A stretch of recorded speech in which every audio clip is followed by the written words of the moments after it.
ഞാൻ ഈ വിവാദങ്ങൾ ഇവിടെ അവസാനിപ്പിക്കുക എന്നുള്ളത് കൊണ്ടാണ് വ്യക്തിപരമായിട്ട് ഞാൻ നിങ്ങളോട് ഇങ്ങനെ സംസാരിക്കാൻ തയ്യാറായിട്ടുള്ളത്. തികച്ചും വ്യക്തിപരമായിട്ടാണ്. കാരണം വ്യക്തിപരമായി എന്നെ വളരെയധികം ബാധിച്ച ഒരു വിഷയമായതുകൊണ്ടാണ് ഞാൻ ഇതിനകത്ത് കൃത്യമായിട്ട് പ്രതികരിക്കുന്നത്. ഈ വിഷയവുമായി ബന്ധപ്പെട്ട് ആദ്യമേ ഞാൻ പറയട്ടെ, ഞാൻ തികച്ചും ഒരു അഹിംസാവാദിയാണ്. ഞാൻ ഏതെങ്കിലും തരത്തിൽ ആരെങ്കിലും പ്രകോപിപ്പിക്കുകയോ അല്ലെങ്കിൽ പ്രകോപനപരമായിട്ടുള്ള കാര്യങ്ങളോ എൻ്റെ ഒരു സംഘടനാ സർക്കിളിനകത്തോ എൻ്റെ ജീവിതചര്യയിലോ ഇന്ന് വരെ ഒരു കേസ് പോലും എനിക്ക് ഉണ്ടായിട്ടില്ല. പിന്നെ സ്വാഭാവികമായിട്ട് ചില വിഷയങ്ങൾ വന്ന സമയത്ത്, അന്നത്തെ ആ വിഷയം നിങ്ങൾക്കറിയാമല്ലോ, അന്ന് നമ്മളുടെ ലഡാക്കിൽ നടന്ന കലാപവുമായി ബന്ധപ്പെട്ട വിഷയത്തിലാണ് ചർച്ച നടന്നത്. 4 പേർ വെടിയേറ്റൊരു സാഹചര്യം ഉണ്ടായിരുന്നു. സ്വാഭാവികമായിട്ട് അവതാരികയും സഹ പാനലിസ്റ്റുകളും ചോദിച്ച ചോദ്യത്തിന് മറുപടിയായി ഈ രാജ്യത്തിലെ സിസ്റ്റം എങ്ങനെ പ്രവർത്തിക്കുന്നു എന്നുള്ളതാണ് ഞാൻ പറഞ്ഞത്.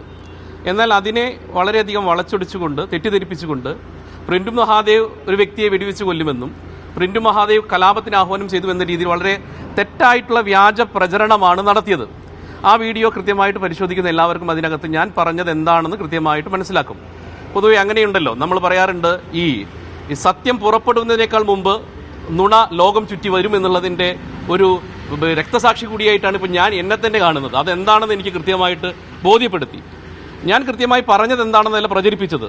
ഇത് ബോധപൂർവം ന്യൂസ് 18 ചാനലും അതിൽ അവതാരികയും കൃത്യമായിട്ട് ഇത് ബോധപൂർവം ഒരു അജണ്ട സെറ്റ് ചെയ്തുകൊണ്ട് എന്നെ വ്യക്തിപരമായി തേജോവധം ചെയ്യാനും സമൂഹത്തിൽ അല്ലെങ്കിൽ പൊളിറ്റിക്കലി എൻ്റെ ഒരു രാഷ്ട്രീയ കരിയറിനെ അവസാനിപ്പിക്കാനോ അല്ലെങ്കിൽ വ്യക്തിപരമായിട്ട് ഞാനൊരു ഭീകരവാദിയോ അല്ലെങ്കിൽ ഒരു ടെററിസ്റ്റോ അല്ലെങ്കിൽ ഒരു വെടിയുണ്ടകളൊക്കെ എടുത്തിട്ട് ഒരു ഗോഡ്സേഡ് അനുയായി അങ്ങനെയാണ് പലപ്പോഴും വരച്ചത്. ഞാൻ അങ്ങനെ ഒരാളുമല്ല.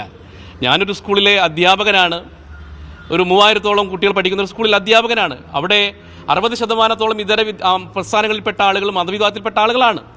അങ്ങനെയുള്ള എന്നെ ബോധപൂർവം ഒരു കൊലയാളിയായിട്ടൊക്കെ ചിത്രീകരിക്കാൻ വന്നത് എനിക്കുണ്ടാക്കിയ മാനസിക വിഷമം വളരെ വലുതാണ്. എൻ്റെ കുടുംബത്തിന് ഇതുമായി ബന്ധപ്പെട്ട് പോലീസ് എൻ്റെ വീടുകളിൽ കയറി നരവേട്ട നടത്തി എന്നെ പൊതുസമൂഹത്തിൽ വളരെ രീതിയിൽ തേജോവധം ചെയ്യാനുള്ള പല ശ്രമങ്ങളും ഉണ്ടായി. അപ്പോൾ സ്വാഭാവികമായിട്ട് അതെനിക്ക് ഇപ്പോഴെങ്കിലും വ്യക്തമാക്കാനുണ്ട്. ഞാനൊരിക്കലും ഒരു ആളെയും കൊലവിളി പ്രസംഗം നടത്തിയിട്ടില്ല. ഞാനൊരിക്കലും അത്തരത്തിലുള്ളൊരു കാര്യങ്ങളെ ന്യായീകരിക്കുന്നില്ല. ഞാൻ സ്വാഭാവികമായിട്ട് ഞാനൊരു ചാനൽ ചർച്ചയിൽ വന്നിരുന്നു കൊണ്ട് നേതാവായ ഒരാളല്ല. ഞാൻ എൻ്റെ ഒരു സംഘടനാ ജീവിതം നോക്കിക്കഴിഞ്ഞാൽ 5ാമത്തെ വയസ്സിൽ ഞാൻ ശാഖയിൽ പോയി ABVPയുടെ യൂണിറ്റ് പ്രസിഡൻ്റായി, ABVPയുടെ സംസ്ഥാന പ്രസിഡൻ്റായി. അതിനുശേഷം പ്രവർത്തിച്ചിട്ടാണ് ഞാൻ ഈ പദവിയിലെത്തിയത്. പല ആളുകളെപ്പോലെ ഈ ചാനൽ ചർച്ചയിൽ ഇരുന്നു കൊണ്ട് നേതാവായിട്ട് അങ്ങോട്ടും ഇങ്ങോട്ടും ചാഞ്ചാടുന്ന ആളുകളെപ്പോലെയുള്ള ഒരു വ്യക്തിയല്ല ഞാൻ. അതുകൊണ്ട് സ്വാഭാവികം അച്ചടക്കമുള്ള പ്രവർത്തകൻ എന്ന രീതിയിൽ സ്വാഭാവികമായിട്ട് എൻ്റെ പ്രതികരണങ്ങൾ ഞാൻ ഇപ്പോഴും പറയും, പൊതുസമൂഹത്തിനോട് ഞാൻ ഇപ്പോഴും പറയുന്നു.